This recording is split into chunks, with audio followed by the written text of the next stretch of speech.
Lemuria was an ancient civilization which existed prior to and during the time of Atlantis. Physically, it is believed that Lemuria existed largely in the southern Pacific, between North America and Asia/Australia.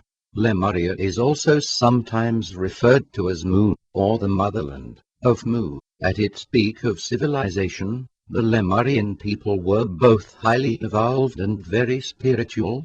While concrete physical evidence of this ancient continent may be difficult to find, many people know that they have a strong connection to Lemuria. Approximately 14,000 years ago, the culture known as Lemuria was thriving. There were also other cultures on Earth, such as Atlantis, which were thriving as well. The holy people or the prophets of the Lemurian culture began to be aware that something was going to be changing. They began receiving information that the Earth was going to go through a very dramatic shift. The shift that they were referring to was what you call a great flood. You've also called it the destruction of Atlantis. These holy people of Lemuria were very much in touch with the land. They were the ancient ancestors of the Native Americans. They began to be aware that it was very important that the knowledge from Lemuria be preserved. And so for about 2,000 to 3,000 years, they were preparing for this great cataclysm. They began spreading their teachings about the Earth and about mankind's history to as many people as they possibly could. They believed that if they could spread this information to as many people as possible, the information would be stored within the cells of the human bodies. Then it would never be forgotten. They also began to store information in crystals. These crystals were taken deep within the earth to be stored and preserved. These ancient Lemurians also began to create detailed maps of the underground tunnels that existed between power points on your planet. They also took the time to prepare their plans. They knew that they would receive a sign telling them it was time to go underground before the floods came. So they prepared themselves for these several thousand years to be the sacred keepers of the records of Earth. They knew it was very important that the information they held be saved for when the waters receded. Otherwise, the entire history of Earth and the sacred teachings of the Lemurians would have been lost forever. These holy people received their signs and began going underground. This occurred approximately 1 year before the flood. While underground, they learned to live there and use the underground environment for their sustenance. They built very supportive and loving communities underground. During that year, they did the final work involved in preserving some of the knowledge that they knew needed to be preserved. Then the flood came. All these people who were underground were safe from the waters, even though many people on the surface of the earth perished. When the waters receded, the people emerged from underground. The land they once knew was now very different. This emergence from the earth is the point at which the Native Americans' creation history begins. In a very literal sense, they did emerge from the earth. Most of the native peoples have lost the exact literal memory of this emergence, but within the highest ranks of the shamans, this knowledge is still passed on now. We tell this story from the point of view of the Native Americans, but they were not the only people who went underground. The holy people all around this planet went underground. For instance, the Aborigines in Australia and those who were later to become the Druids in England were all preserving their knowledge underground as well. The Druids were preserving the ancient Atlantean information, as were the Egyptians. But the native peoples of the Pacific area, including Asia, were preserving the Lemurian information. These native peoples, even today, hold within themselves this sacred knowledge. Some of it is conscious, but most of it lies in the subconscious. The Ainu of Japan are one of the tribes that preserved some of the knowledge. There was a great cooperation among all of these peoples on earth to make sure that the sacred teachings were never lost. The ancient knowledge is rising to consciousness. The prophets also knew that when the new time came, after the flood, mankind would move away from the sacred teachings. The prophets knew that there would be a very long period of time during which the teachings would have to be kept hidden. They knew that one day that cycle would end and the teachings would once again emerge from each and every person. That is what is happening now for all of you. You are drawn to visit places like the Native American sacred spots or Peru or Egypt because you are feeling this ancient knowledge beginning to rise to the surface within you, and you seek to find a vehicle through which that memory can be activated. As the memory is activated in each of you, it will not necessarily take the form of information. Instead, it will simply take the form of your own spiritual and inner wisdom. The ancients never had religion and never felt the need to make someone else believe the way they did. That pattern happened only after the flood. The ancients all had an inner wisdom and an inner spirituality that was never discussed or argued about. Even though everyone is unique and has his or her own spiritual beliefs, ultimately those beliefs all are the same idea. On the most beliefs are the belief in a higher power, love and respect for each other, and love and respect for the earth. That is the very basic foundation of spirituality. That was the spirituality of the ancients, and that is the spirituality that is awakening within you. It doesn't matter whether you are Buddhist, Shinto or Christian.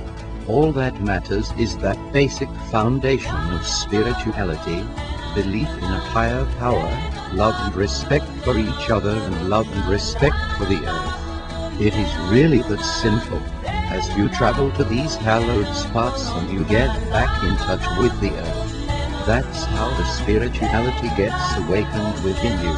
Do not underestimate the power of the experiences you have while you are on this trail. They awaken within you something that was lying asleep for quite a long time. Reincarnationally, you are those ancient Lemurians. You are fulfilling your agreements by being here now and helping in the awakening. You all carry those memories within you. Honor that and trust that you do have them within you. The question that has been asked of us so many times is, what's going to happen now? Is there going to be another cataclysm like the flood? How is this new awareness going to be activated on Earth? You are all working very hard on an energetic level so that you will not bring about another cataclysm. We do not perceive that you are going to experience another flood or destructive earthquake. This time the change is going to happen within you. You are going to experience, in a sense, your own personal internal earthquake, your own crumbling of belief systems that no longer serve you. So in a sense, there is going to be destruction and the ending of a cycle, but it's not going to take place around you in the physical world.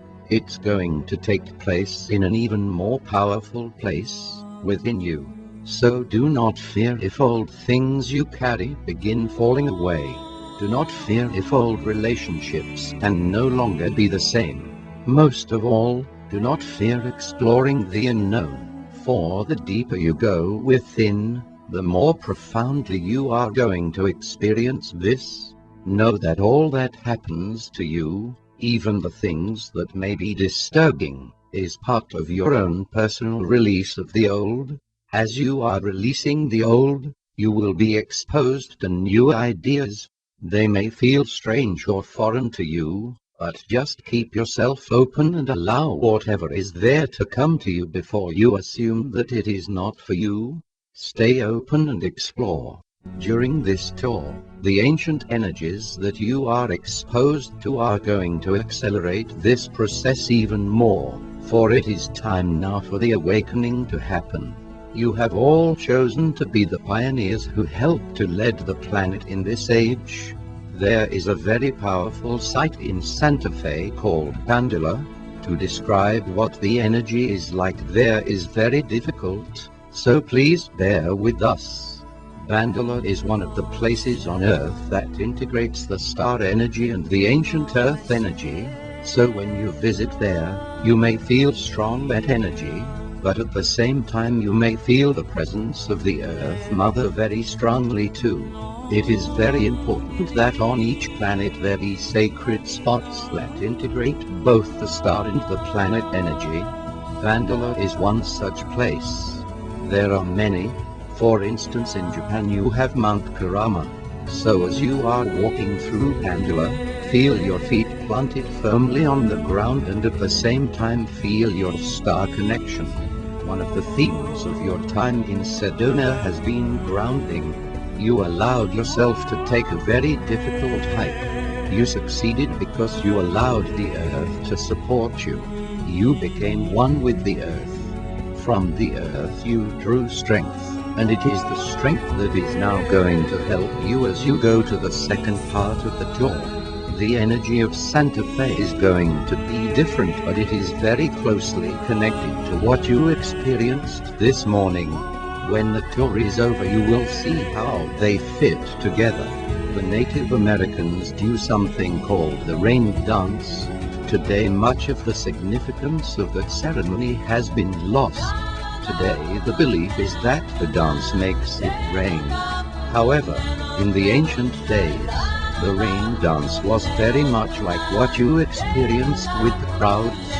The Native Americans would do a rain dance not because they wanted it to rain, but because they could sense the energy of the environment and they were moved to become part of the environment and celebrate the rain. There is a subtle difference. We hope we have explained it. You experienced that feeling of being one with the earth. It was very important to bring up that ancient knowledge. What is the significance of the snake people? The snake people are very, very ancient.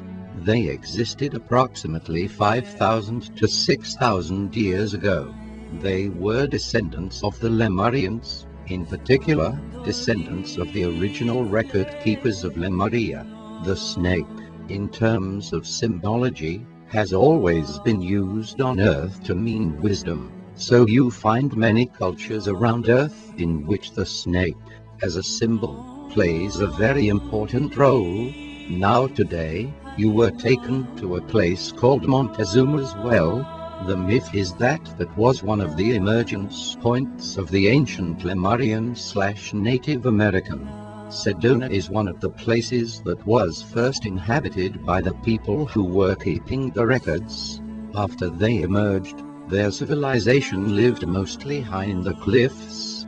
At that time Sedona was a chain of islands, so they had to live on higher ground. This original group that came from beneath the earth lived here and, of course, procreated, so there were many generations here. The snake people are descendants of those original ones from beneath the earth. Now you've all seen the large amount of quartz crystal that is in the red rock, and you all know that quartz crystal can hold information and knowledge. Sedona was chosen as an emergence point because of all the quartz crystal in the area. It would be very easy to use all the quartz crystal in the rock to hold the knowledge of Lemuria. So the snake people living in this area were committed to programming that knowledge into the rocks. This is why so many people are now drawn to Sedona. Anyone who has a Lemurian connection will naturally be drawn here. All of you, at one time or another, belong to the snake people tribe. Are there any ruins of Lemurian temples in the Sedona area? There are some physical remains of those temples, but they are so eroded now that you really couldn't recognize them as remains of a temple. However, energetically those temples still exist. They can only be accessed on the inner planes through your dream state or through your meditations, but they are still very active. That's another reason why people feel so drawn to come to Sedona. They have traveled here in other states of consciousness, so even though their physical bodies haven't been here, they feel familiar with it. There are many Lemurian temples here interdimensionally. Is there any connection between those who survived the Great Flood and extraterrestrials? What a wonderful and creative question. No one has ever asked this before, and it is one of the particular areas of interest for us. We assume that a good number of you have read The Prism of Lyra, but we will attempt to keep it very simple in case you haven't. The people who went underground during the flood could be associated with what we call the Sirians or the Sirian energy. Their symbol was the snake. They were the keepers of knowledge throughout. As to whether there were people who survived the flood on the surface, the answer is yes. You have a biblical story about a man named Noah who built an ark. That story is very true with one exception. There was not just one Noah but many people around the planet who built arks or boats to survive the flood. So when the flood finally receded, there were those who had gone underground and there were those who had stayed above ground. And yet there was contact among those who stayed above ground. There were two factions. There was one faction that we would say was oriented toward the energy from Sirius. Those people had a love for mankind and a desire for peace and knowledge. But there was another faction that was more aligned with what we would call the Lyran influence. They were the ones who wanted power. Some of those people were the ones in powerful positions in Atlantis. Now we're talking about those who stayed above ground. For the most part, those who went underground were all of one orientation. Native Americans have remained separate to preserve the knowledge. All through history, you have had conflict between the knowledge keepers and those hungry for power. That still happens today, so as soon as the floods receded, the conflict started again. That is why the people who are now considered Native American did not integrate themselves with the rest of the world. They kept themselves separate in order to assure that the knowledge would be preserved. They allowed the power struggle to continue while they simply sat back and tried to preserve the knowledge. You can see that is happening now, but the cycle is finishing, because so many of you now are beginning to realize how important that spiritual knowledge is. As more and more of you begin a spiritual search, those in power will have to change their ways because they won't be able to manipulate people anymore. So your individual search for your own spiritual truth eventually affects the entire planet.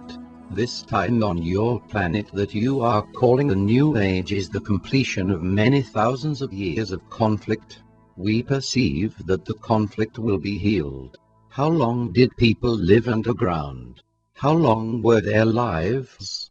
When the flood receded, about half of those who were underground emerged. Half stayed underground because they were not quite sure it was safe to emerge. Those who emerged saw that conflict was already beginning on the surface once again, so they retreated and kept to themselves. They refused to become part of that conflict. That's why today there is such a division between Western society and the native peoples. The Native Americans do not want to play the game of conflict. The people who stayed underground remained there for several more generations. At one point, half of the half emerged, but there was still a group who remained underground. They are still there. They are the people you call the Inner Earth people. They have evolved quite rapidly over the past several thousand years. They have built their own society totally independent of yours, and in a sense they have mutated to allow themselves to adapt to life below the surface. They do not want to play the game of conflict either. Their lives are quite long, a lifespan averaging approximately 600 to 800 years. They do not procreate at the rate you do, so there is no population problem in terms of the longevity of people during the period of the flood. Their lifespan was longer than yours. It really depended upon the genetic characteristics of the individual. If a person had a genetic makeup based on a strong extraterrestrial background, he had a longer lifespan. This information is spoken about very clearly in the Bible. It is given that the ages of certain biblical figures are well over 100 years, like Moses. Some are given quite long lifetimes. Those records are out there. Over time, as you all have evolved away from being a part of the earth, your lifespans have gotten shorter. This is because when you are one with the earth, you channel the life force of the earth and it rejuvenates you. But when you cut yourself off from your life force, you deteriorate faster. This is why Native Americans have such long lifespans, and Yotis who live up in the Himalayas do, too. They have, as much as they could, kept their connections with Earth. Your lifespan will grow longer the more you reconnect with the Earth. As your consciousness changes, your lifespan will grow.